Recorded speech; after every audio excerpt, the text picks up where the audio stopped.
They're bright-eyed and bushy-tailed.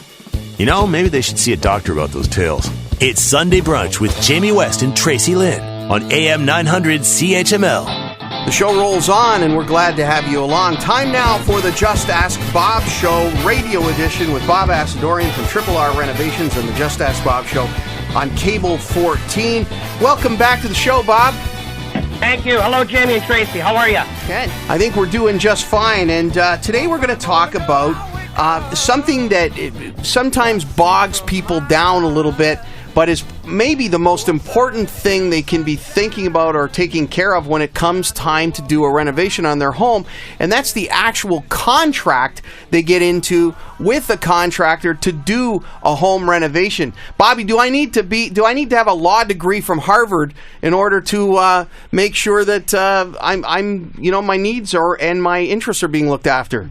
Well, maybe if we take a page out of the Triple R contracts, literally right at the signature line beneath where the homeowner, he and she or otherwise signs, it says, I have been given my right to have legal counsel review this contract. Okay, right. That's so important because, again, I'll put the right there, I'll stamp it on the contract, and then it's up to the homeowner. I mean, honestly, it depends. If I'm coming in to change a light fixture or two or put on some minor baseboards, not a big deal. If we're doing a full-blown addition, kitchen, basement, bathroom, or a large deck, or, hey, a second-floor story to your home, not a bad idea to take the contract after it's filled out, all I's are dotted, T's are crossed.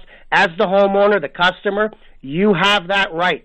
Bring it to your lawyer. That may very well be the best $100, $150 you ever spend. Get the lawyer to look it over, make bullet points on what needs to be amended or changed, and it's in your benefit. It's your right as the homeowner. Now, contracts between homeowners and contractors vary enormously. I mean, at one end of the spectrum, you've got guys handing people a quote number and a little bit of an agreement on the back of a business card, and and then you've got guys at the other end that will hand you a 17-page thing that nobody can really understand or read. So, Jamie, that's me. I must have worked for you before. You must have read one of my contracts. There you go. But you know this as well, Bob, that some people put a lot of words down on paper as a way to confuse homeowners. Correct. I mean, we have to strike a balance somewhere. First of all, let's be honest. Nobody likes paperwork. Contractors don't like it. Homeowners don't like it.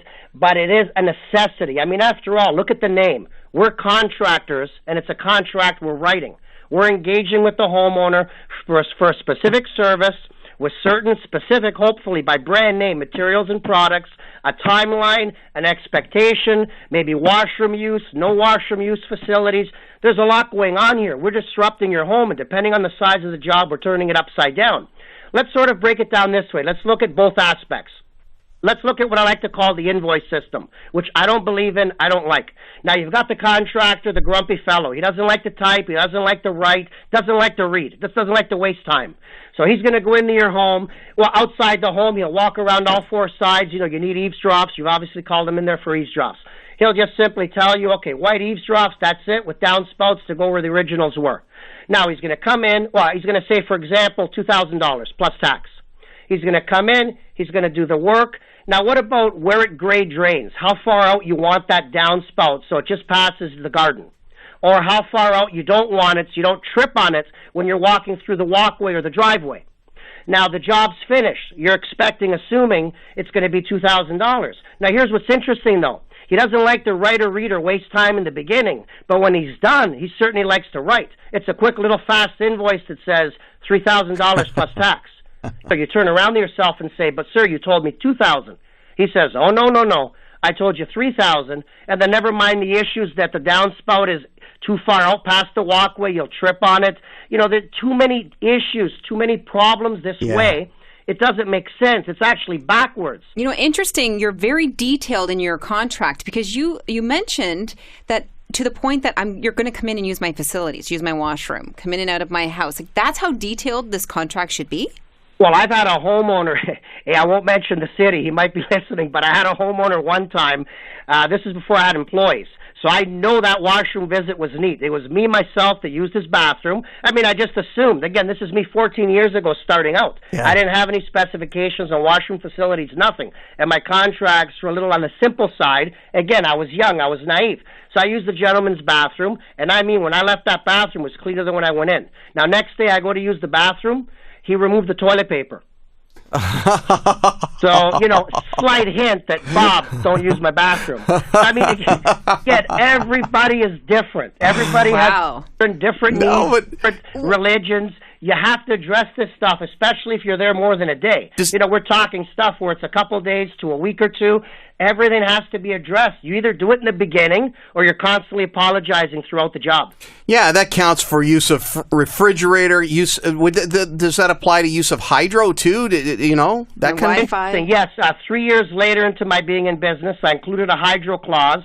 Because, again, you can't leave things to be assumed. We're building a deck for the lady. I mean, we have a lot of tools that are cordless, but my stationary saw uses hydro. So, of course, who am I to think otherwise? I'm using her hydro. I think everything's fine. She loved my work. She loved my deck. However, she deducted $100 from the final payment. And I said, may I ask why? She said, well, for the hydro use, obviously. What? Okay. I never would have thought about mind, being and I talk to contractors about this all the time. This is something that's like a 2 or 3% thing that could ever come up. But hey, why not? And not only myself, but I've seen a lot of landscapers, their contracts, because I study these things. They have a little clause that, yes, we can use hydros, assume we can use it, no reimbursement, and we reserve the right to take photos and put them on our website. So some contractors, and I learned this from others, to have the little clause there that you're allowed to, reproduce images of the work you've done and use it on your own behalf to advertise on your website or whatnot. The washroom thing is funny because I have seen the Porto toilets on a lot of job sites where you clearly know the house is already built and the plumbing's up and running, but that's there for a reason because the homeowner doesn't want you using their washroom. And they may have very good reason for you not to be because, like you said, you might be working with, there might be subs there or contractors that are just slobs and go in there and everything changes. See, this is all about change. Yeah. We are a virus entering the person's home. We're disrupting them, their family, their lives. You have to be proper, whether it's religious issues, washroom issues. Let's talk for a moment now about bait and switch. And wow, our contractors are known for this. I mean, if you look at drywall, you've got the dirt cheap stuff. You've got the stuff that's got a light green or bluish coating. It's somewhat moisture resistant. Still illegal to use for ceramic tile above a bathtub, but who am I to argue? Many contractors are still doing that. Then you've got concrete board. So this is now the important part that when it's typed out or if it's just verbal, if it's too basic in general, this contractor could be charging you a fortune for materials, and then they're bait and switching you. They're using cheap products, so not on everything. For example, studs are studs. Lumber, I don't specify. I'll specify if it's a 2x4 or 2x6. I'm using to frame your basement because obviously the larger one can give you a better insulating value, so you save on heat. But I'm not going to specify what store I bought it from or what species of tree it grew from. That stuff doesn't matter. But I will specify, den shield armor for your tile backing or concrete board. I'll specify the thickness of a laminate hardwood flooring. These specifications are so important. Faucets. You buy a good faucet, an average starting faucet by Moen for your kitchen, they start at about $100. You can go to Walmart and get one for $18.99. So there's a big difference why the specifications of the big good stuff, the meat and potatoes of the job, has to be noted in the contract. This protects the homeowner ultimately, so there's no bait and switch going on. Yeah, and often homeowners are their own worst enemies on this, Bobby. I mean, we spend a lot of time beating up on the rogue contractor out there. But let's face it, homeowners can be their own worst enemies as well because they lack patience. They're so much in a hurry to get that beautiful kitchen completed and using it, or bathroom, what have you, that they don't take the time that's really required to do it, to do a proper contract. A carpenter, you hit the nail on the head again. It's a topic that you initiated, so I'll run with it now because I don't generally jump that side of the ship on television, radio, newspaper, magazine, but there is an issue with homeowners. Many times they are their worst enemy. They want to cheat the tax man. They want to even cheat the contractor, and ultimately they hurt themselves. I don't usually jump against the homeowners in many cases, but it is true. People see me on television debating, talking about HST and run from the guy that's charging tax. And then I'll have a half a dozen phone calls on my answering machine. I'll call these people, and they don't say it much on the phone, but when I meet with them, they want to avoid the tax. And I'm like, but you just told me you called me because you see me on television talking ethics and the proper way to do it, and here you are soliciting me to save the tax. Yeah, it's it doesn't make sense. It doesn't make sense. 2 more important items really quick that should be on a contract. I'll just bullet form these.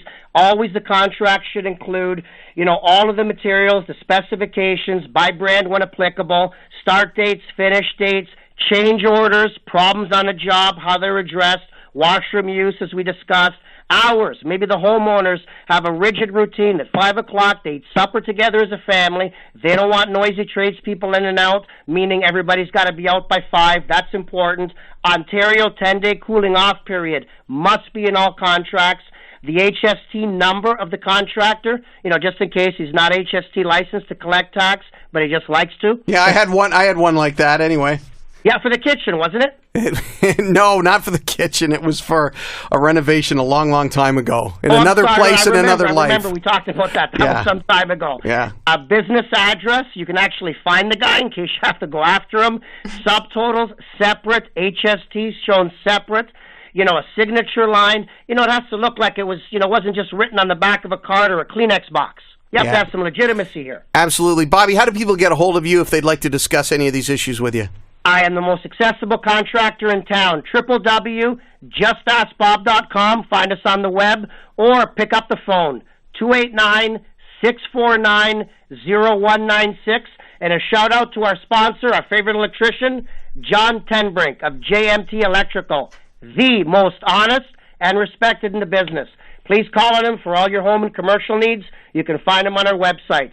Guys, had an awesome time. Thanks, Bobby. Talk to you next week. Thank you. Thank you, Hamilton. Take care, and lots more to come here on AM 900 CHML.